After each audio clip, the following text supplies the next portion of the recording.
Hi, this is Anu. My trail name is Firefox. I have hiked a couple longer trails now, and I wanted to share the pieces of gear that really matter to me. I hiked the Appalachian Trail in 2024, and all of this gear that I'm talking about today is gear that I carried on that hike and gear that mattered to me on that hike.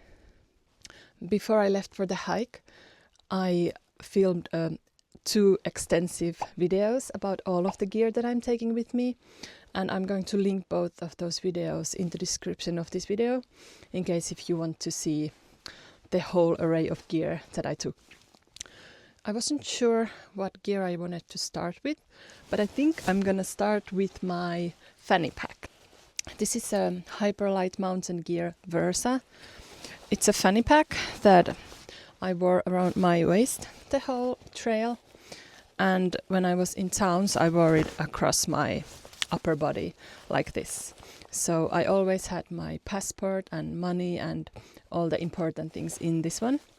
And it used to be more white before I started, but it turned kind of brown along the way. But I loved this. This was great. I used it every day. It kept all of my important things safe. And this is, well, I guess it's water resistant, because if it's really raining, some water can go in through the seams, but even the seams are waterproof, so basically it is waterproof. But just in case, I did keep my passport and the most important things also in a Ziploc bag, so they wouldn't under any circumstances get wet and ruined. And this has a couple different compartments. Oh, I still have some of my AT stuff in here. Like the stickers that I got so many stickers along the way, and they didn't all fit in my bear canister that I'm gonna show you later, and I just had the leftover stickers in here. It even has my Warwick Drive-In Theatre tickets and the spoon that I got when I did the half-gallon challenge. So many just nice memories just popping into my mind looking at these. Yeah, and then I just had like hand sanitizer in here, and it also has a compartment here that goes just against your body. And I would usually keep my phone in this pocket, so it was easy access whenever I would see something cool or interesting that I wanted to film. I could just have it ready and available. But yes, this was a great piece of gear, and I absolutely would take this again. But I would buy a new one though, because the color is kind of gross. I think the next piece of gear that we will look at is my pack. My lovely pack. This is a Gossamer Gear Mariposa. It's a 60-liter pack, and it does have an internal frame, but you can remove it if you don't want it. But it's still a lightweight pack, even though it has the frame. And I did want the frame because I wanted to have support for my back. And this also comes with a sit pad. It's usually here, but I'm actually using it now. But it's also a cool feature that it has a sit pad included, but when you don't use it, it's against your back, and it sort of makes the pack feel more soft. And yeah, I bought this pack for the Appalachian Trail hike, and I loved it. It was a great pack. It held really well. Also, it did get a bit dirty, of course, but mainly there's really no bigger problems with it. It didn't break. Even this mesh pocket stayed pretty much perfectly intact. There's a couple tiny little holes in it, but I did put this to a lot of strain. The only thing that broke at the very end of my hike, it was just as I was approaching Monson. So pretty much it survived over 2,000 miles. The chest strap buckle, this one, it broke just at the end. So it kind of the plastic partly broke. It didn't completely break off, so I was still able to use it, but it was a bit difficult to maneuver it to get it to close, and I was afraid that it would completely fall off, but it did held the rest of the hike. But I did have a replacement clip here, but I did like that the clip actually had a whistle on it in case if I needed it. Now the replacement does not have a whistle, unfortunately, but yes, it held really well. I had this Gossamer Gear pouch here on the chest strap. It's actually a phone case, but I didn't use it for phone. I had like my sunglasses here most of the time, and then some, like maybe some tissue paper to blow my nose if needed. And on the other strap I had this one. I got it from Etsy, I believe. It's just a water bottle holder, and it was really handy. I usually had like a half a liter bottle here, so it was very easily accessible. And then it has these side pockets. I had more water bottles. I can't say water bottle today. I had more water bottles here. And this other side, on the hike, I had my tent here. And I also did have my umbrella in here next to my tent as well. So apart from my tent, I attached these stretchy cords here from Gossamer Gear, and I used that to put like a foam mat here, and it was really good for when I would take a break. If I wanted to like lay down or have more than just one person, then I didn't use this sit pad from the pack, but I used the foam pad to spread it out. And of course during the night I had it underneath my sleeping pad. And then in the front I also had some straps here, and on the inside it's just this one big space, and according to how much stuff you have there you can make it smaller or bigger.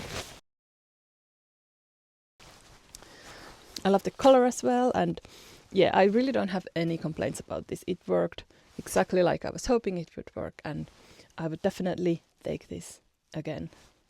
Though I might try to go even lighter on my next big hike. So I'm not sure yet which pack I'm gonna take, but I mean, this would work perfectly well on another hike as well. So most of the gear that I took worked exactly like I expected it to. Well, I had prepared for this hike for several years in advance, and I had started to test out some gear and take it on test hikes, and I did a lot of research, so I had a pretty good idea of how the gear worked and what I might need. I feel like it pretty much worked like I was expecting it to. So the amount of sort of testing and research that I did beforehand definitely helped. I didn't have that many surprises or gear malfunctions. Well, let's talk about sleep system next. So like I mentioned, I had that foam pad. It was X-Bed Flex mat, and I just cut some of the panels off so it wasn't so long and so chunky and so heavy, and that worked great. I actually gave it to a friend in the 100-mile wilderness who his sleeping pad had popped and he was sleeping on the ground. So I gave that to him, so I don't have that anymore. But so that I used underneath my sleeping pad. This is a Thermarest Neo Air X-Term NXT, and it's it has a really high R value. It's 7.3, I think. So it's very warm. I wanted to have a warm one because I was afraid that at the beginning and at the end of the hike it might get cold during the night. So with this and the foam pad, I was definitely warm enough. Like I didn't have any problems with my sleep surface not being warm enough. And this was really comfortable, and it never popped. I never had any problems with it. So yes, loved this one. Would take it again. worked exactly like I had hoped it would. And also in the beginning, but I sent it home at some point, I had this, it's like a sleeping bag liner. This is from Sea to Summit. It's called a reactor bag liner. And it adds, I think, well, it does add surprisingly good amount of degrees of warmth. So this was really good to have in the beginning. But of course I didn't need it in the summer, so then I sent that home. And then I had a pillow that I liked a lot. I know some people consider pillows a luxury item, but for me it was a necessary item. And I know also that some people use like a stuff sack and they put their extra clothes there and use that as a pillow. But I think, well, my neck and shoulders get stiff pretty easily, so I wanted to make sure that I have a good, reliable pillow. And this is Nemo. It's Pillow Elite. It's inflatable, and it also has this soft layer of something to make it even more comfortable against your skin. And I did love the fact that you can remove the top layer and wash it. And I did that pretty much every time I did laundry. I washed the pillow because just your face and hair and everything's going to be so dirty, and then you have it against you every night. And I didn't like the idea of having to use the same one kind of week after week after week. So yes, it was a very good morale boost even to be able to wash it. So I absolutely love this one, and I would absolutely take it again. I might go so far as to say that I wouldn't even go on a hike without this. And then my quilt, it's in here.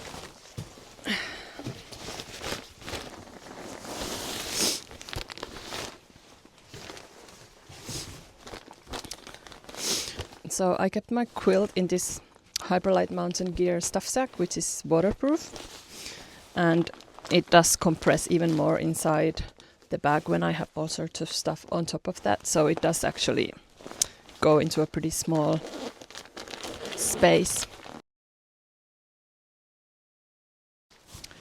The quilt is a Thermarest Vesper, and it's 20 degree, let's see, yeah, 20 degrees Fahrenheit or -6 Celsius. Yeah, and it has, I like that it had this closed foot box with extra insulation, and yeah, it worked well. It wasn't the most warmest, so maybe in the beginning and maybe in the end I could have even had a bit warmer one. But with that liner, it was good enough for almost all of the night. Except there was one night in the Smokies. It was the coldest night on the trail that I experienced. And it was not just the coldness, but there was a really strong, icy wind that kept just blowing pretty much throughout the night. And it was the cold and the wind combined that sort of made the night really cold. And I remember that I wore all the pieces of clothing that I owned. I even had my rain gear on to like protect me from the wind, and my liner and this one.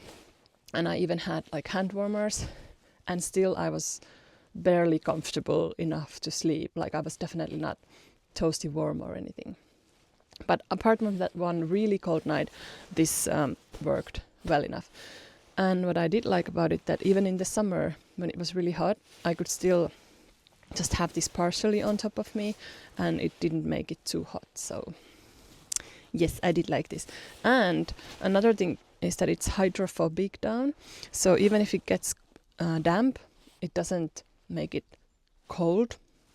So sometimes there was condensation in my tent, and some part of it would get damp and it still stayed warm. So yes, I liked it a lot. And I think what surprised me was that even though I had tried most of the gear at least a couple times,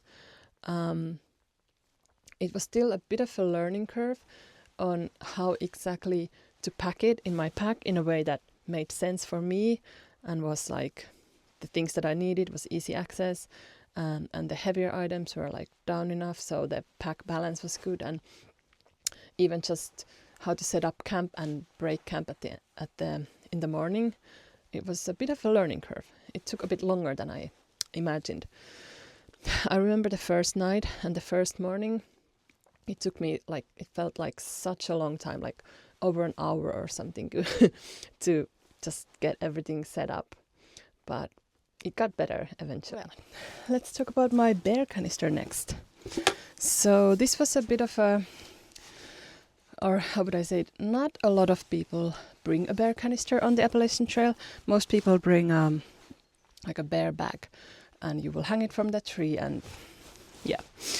And I debated with myself before leaving for the trail which food storage sort of type I would like to bring, and I did end up bringing the bear canister, and I loved it. I would definitely bring it again. It was so easy.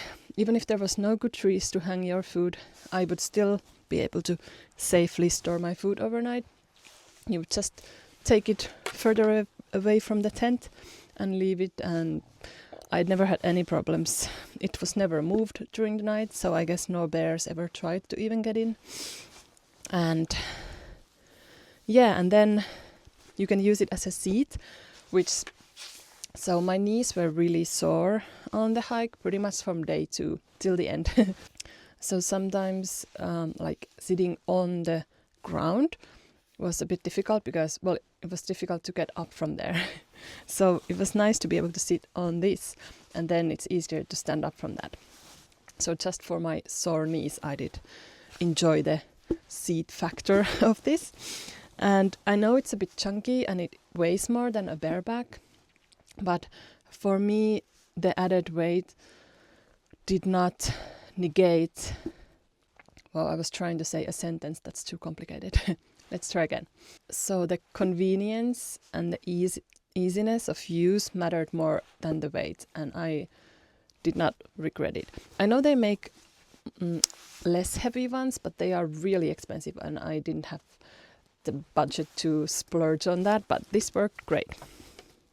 It kept my food safe.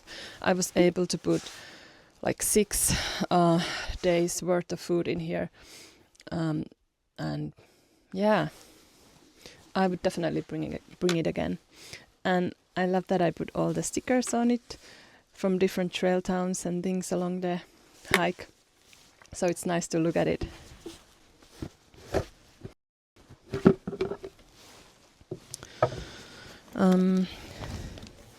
I have my cook system inside and my spoon and just some Ziploc baggies. So I used what is this, Sea to Summit? Yeah, a Sea to Summit like long-handled spoon, and it was good for one of those backpacking meals that might have a pretty long pouch. So then you can get the food from the bottom without having to put your hands inside and getting them dirty. So long-handled spoon for the win. I also had this Hyperlight pouch. It's like an insulated pouch. And usually when I would make my, well, any kind of meal that required hot water, I would put it inside and then close it and just leave it for a couple of minutes. And I guess it kept the water warmer in there. And also in the beginning, I used this to secure my water filter. So if it was a cold night in the beginning or at the end of the hike, I would actually put my water filter inside a Ziploc bag. I put it in here, and I put this at the food box of my quilt. And that made sure that the filter stayed warm and didn't freeze overnight. And for my stove, I have a Pocket Rocket 2, an MSR Pocket Rocket 2. I've had this for like since 2020, I think, and it has worked great. I've never had any problems with it. It's lightweight, it's compact, it does its job. I think I'm still gonna keep using this. I don't have any reason to buy a new one so far because it's been working so well. And I did bring a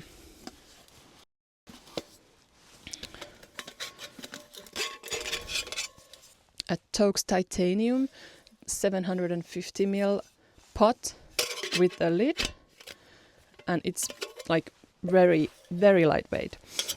And I used this to warm the water that I needed for cooking, and occasionally I would drink from this, but usually I just warmed the water with this.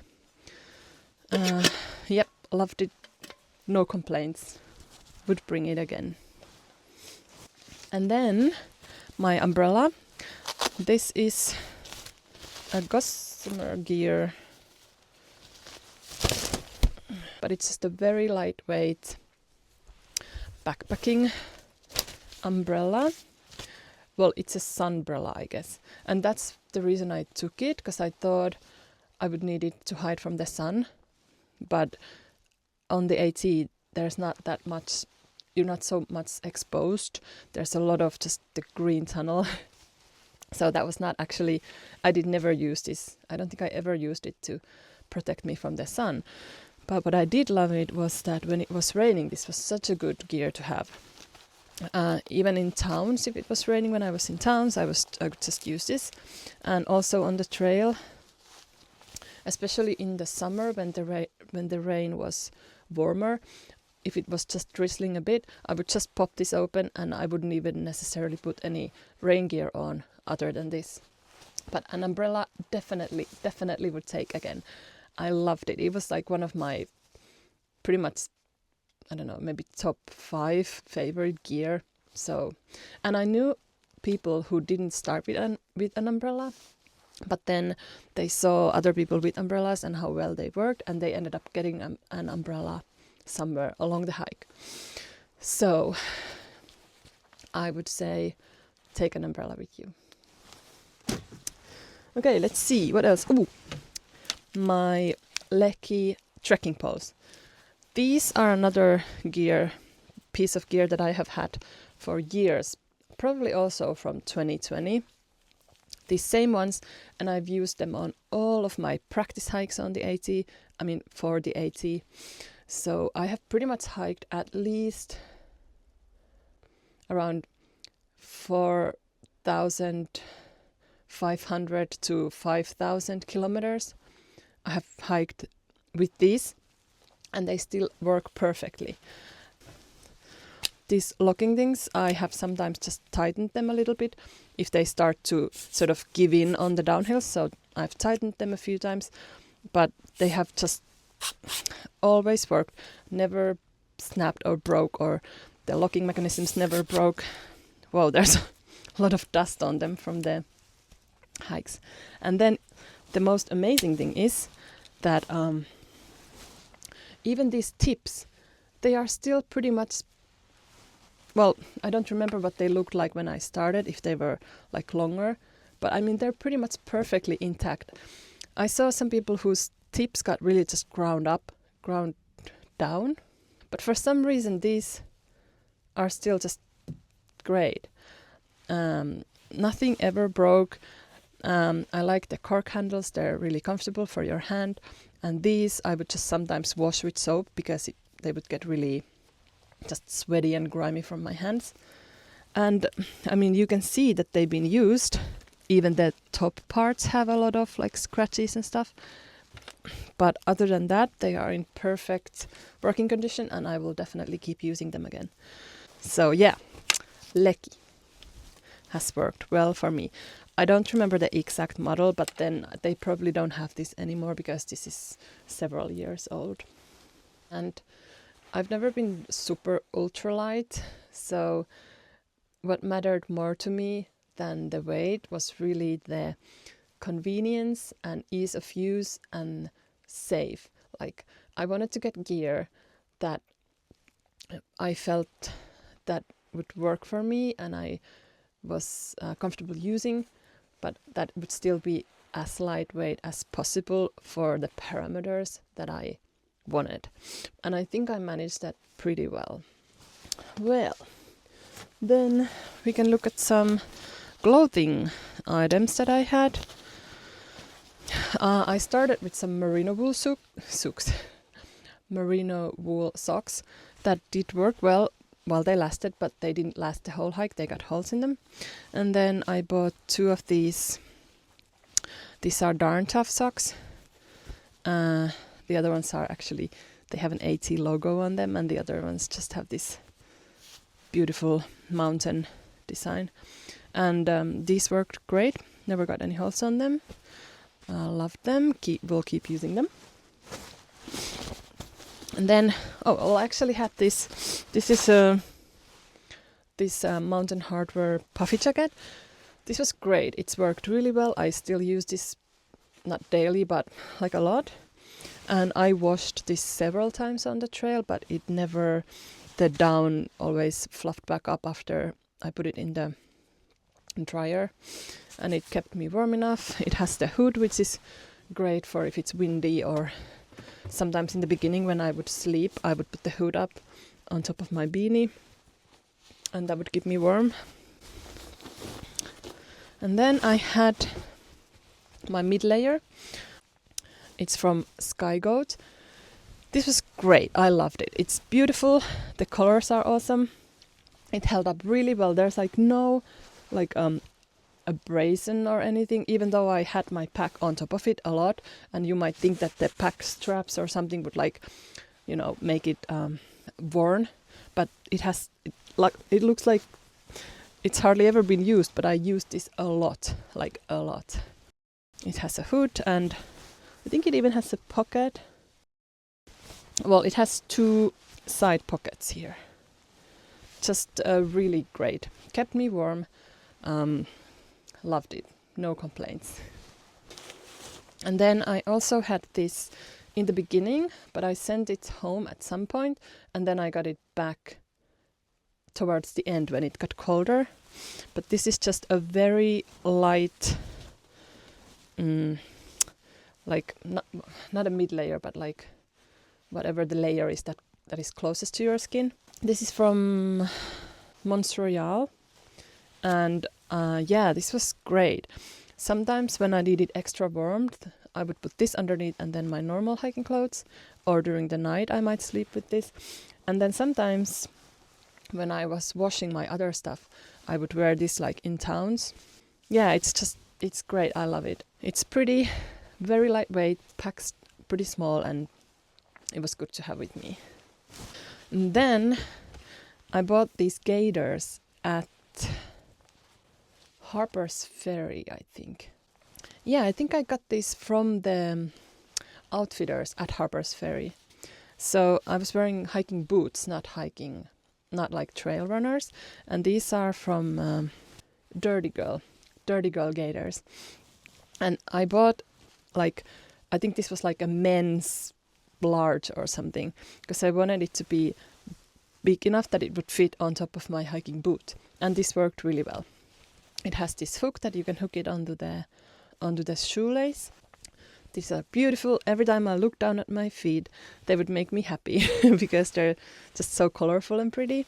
And they kept all the debris out of my boots, which was what they are meant for. So I love them. And the Dirty Girl brand has so many cool designs, really beautiful designs. So even though these are still in great condition, there's nothing broken or too worn about them, but I might get new ones or other ones just to get another cool design. And then last clothing. Actually I should mention my sun hoodie first, because I had a sun hoodie from Black Diamond that I started with, and I used it until Vermont, and it worked great. It never got broken or anything, but it got too big for me. So then finally in Vermont I bought another shirt and used that for the rest of the hike. But the sun hoodie was great. It kept me protected from the sun when needed, even with the hood, like from the back of my neck and everything. And it was it has this sort of cool feeling against your skin, so I never thought that it was too hot or anything. And yeah, I liked it a lot. And then I started with different kinds of hiking pants that were like sturdier and heavier, but by the time I got to Irvine, Tennessee, it was getting warmer and I wanted to get something lighter. So then I bought these from the outfitters, actually in Asheville. Yeah, so everything was closed in Irvine because it was a Sunday. So we actually took a shuttle to Asheville and we went there and we went to the outfitters and it was open. And these are from a brand that I had never heard of, Toad and Company. And these are just like leggings. So they have pockets on the sides here, on both sides, which was great. I would sometimes put my phone there. And I don't know what these are made out of, but basically I wore this every day from Tennessee until the end of the hike. And they never broke. They never got any holes on them. Every time I washed them, they looked like brand new. They didn't get saggy. They're like pretty much in perfect condition. The only thing was that sometime in somewhere in Maine, I think it was, I sat down on a log to filter water, and I think the log had some, what's the sticky stuff that trees, sap. It had some sap on it, and I sat on it and the sap got stuck into these, and then I couldn't wash them straight away, of course, because I was like some days from the town. So by the time I got to the town and washed them, I think the sap had kind of eaten through the fabric or something. So if you look at this closely against the light, there is like these thinner parts from where I sat on the sap. But that's the only thing that ever sort of broke on them. I love them. They're so comfortable. They have a high waist, so they stay up. Just lovely. Really good. I wish I could get another pair. Oh, and then my lovely hat. I got this from Delaware Water Gap.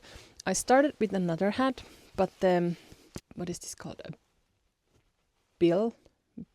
Well, anyway, this part it wasn't hard like this. It was malleable, so I guess I washed it enough times that it sort of got wonky and it started bothering me a little bit. So then I got this one. This is for running. It's called Sprints, and they also had lovely sort of fabric options, and it has these holes all the way at the top to make the ventilation really good. It's really lightweight, and you can still wash it. And this part, whatever the word is that I can't remember right now, it doesn't get like wonky. So this is great. I love it. I've used it after the trail too. I used a CNOC 2-liter like bladder for water, and then I had a filter. It was the Catadine Be Free, and also this is really it used to be white, now it's not so white.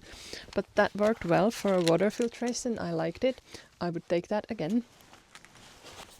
I also just had these little like waterproof stuff sacks for my stuff.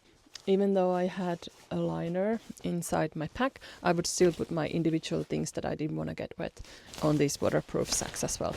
I know maybe that's a bit of an overkill, but I never got any of my stuff wet, so it worked. I bought a cork ball. This was a really good one to use to massage my feet and muscles at the end of the day. It's very lightweight. I would definitely take this again. And I had my Garmin InReach Mini. That was great to have. Definitely would take that again in a heartbeat. Actually, my Garmin has now hiked the Appalachian Trail twice. I actually lent it to a Swedish hiker who hiked last year, and he used this last year. Shout out Kalle if you're watching. But this is great. It's such a good, like a peace of mind feature, and also the fact that you can use it to ask for the weather report and send messages if there's no cell reception, and yeah, such a good safety feature to have. Okay, couple more electronics things that I wanted to mention. I had the Nightcore headlight, which was very useful, especially towards the end when the days got shorter. We would pretty much night hike every night from like I think we started somewhere in New Hampshire, maybe even in Vermont. But then, like, by the time we got to the 100-mile wilderness, we night hiked every single night. So this was good, and you can charge it with a cable. It doesn't need batteries. It's very lightweight. It has 3 different light brightnesses, and it also has the red light. And then you can attach the angle, like at the angle that the light hits the ground. And yeah, very good, lovely, still working perfectly.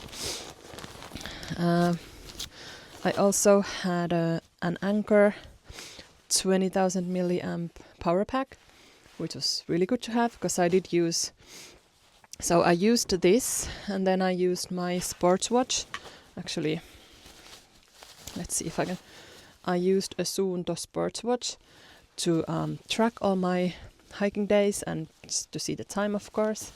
So I had to charge this one and the watch, and then my phone, of course, and then I used a GoPro. And then the next item that I'm gonna show. So I had several things to charge. Usually I would charge most of them a bit, like every night, but this was really 20,000 milliamps is pretty good amount, so I was able to make this last until I got to the next town. And then one more thing that I really loved, and this I guess is also considered a luxury item. It's from Flextail. I think it's called a tiny pump. It doesn't say the name, but it's just this tiny little pump, very lightweight, and it has an attachment that you can use it to attach to the whatever brand of sleeping pad you have. So it comes with several attachments, and then I just bought this one, of course, that fits my sleeping pad. But you just use it to inflate the sleeping pad at the end of the day, and I loved it. Yeah, it was such a like nice, just a little thing, but it made the life so much easier at camp. So I would usually just attach it, put it on, and then leave it while I did other stuff, because it took a little while for it to inflate the sleeping pad. And yeah, it just made it so much easier than having to actually like manually blow it. Can you blow manually? To blow it with your lungs, like at the end of the day. Yeah, this was great. I would definitely take this one again. And it doesn't take a lot of space, and it doesn't weigh a lot, but I have said that of a lot of things. So I guess if you take a lot of stuff that don't take a lot of space and don't weigh much, it does end up, taking a lot of space and weighing much. So I guess you should kind of consider how many of those items to take. But all of the ones that I took, they were worth it for me. This is my rain jacket. It's from Rob. Oh, here it is. From RAB. It has the pit zips that are good to have. Has a hood with some kind of whatever this is, to keep it like, to protecting my eyes. Lightweight. Packs small. Worked well. Not perfectly, but I don't know if there is a perfect rain jacket that you can take, because if it's raining for several hours and you're hiking, I guess you are gonna end up being a bit damp, even if you had like the perfect rain jacket. And then last but not least, my tent. It's a 6 Moons Design Lunar Solo. It's a 1-person tent, and you need 1 trekking pole and then like 6 stakes. Yeah, 6 stakes minimum to set it up. This worked well.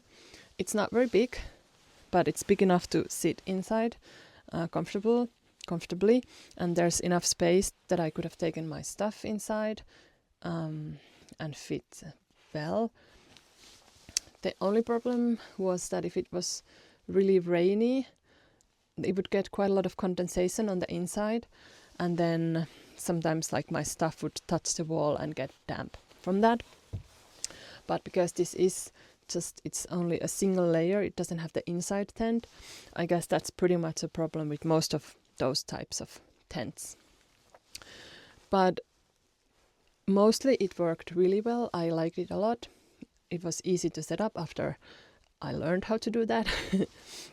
Wouldn't take too long to set it up, and yeah, it's lightweight, doesn't like, it's a bit malleable, so I would have it on the side of my pack, and yeah, I liked it a lot. I might want to try a different type of tent next time, just to see if I could find something that would work even better, but for the most part I don't have any complaints about this. Well, I think that's all of the gear that I wanted to talk about. That's not like every single piece of gear that I took, but those are it's most of the gear that I took, actually. And there are a few things that I would definitely bring again without hesitation. Some of them I even mentioned, like the bear canister, I loved it. And the umbrella, my trekking poles, and the pillow, and like the hiking tights or the hiking leggings. And yeah, the tiny pump to inflate the sleeping pad. My headlights. The fanny pack. Yeah, there are several pieces of gear that worked so well that I would definitely bring them again without hesitation. And I think what I understand differently now than before the Appalachian Trail hike is that no matter how much research you do, well, basically what works for me might not work for you. It would be so great and easy if it worked that way and I could just dial out the gear perfectly and I could just tell you that take exactly this pack and this tent and this, and it will work great for you because it worked great for me. But that's unfortunately not how it works. So even though I've mentioned some stuff that I loved, it might not work for you. So it's interesting and good to watch gear videos and take notes and, do research. But in the end, it's also important to take the gear for a test yourself and see how it performs for you and if you feel comfortable and happy using that. All right, we have reached the end of the gear video. Thanks for coming to see this. Thanks for walking down the memory lane a little bit with me. And I am so excited for the future hikes that I have in mind. And also I'm excited to test maybe a little bit different gear to see if I can find something that I like even more. And if you are going on hikes this year, I hope you do. I hope that your gear will work really well for you. Thanks for coming along, and I will see you in the next video. Bye!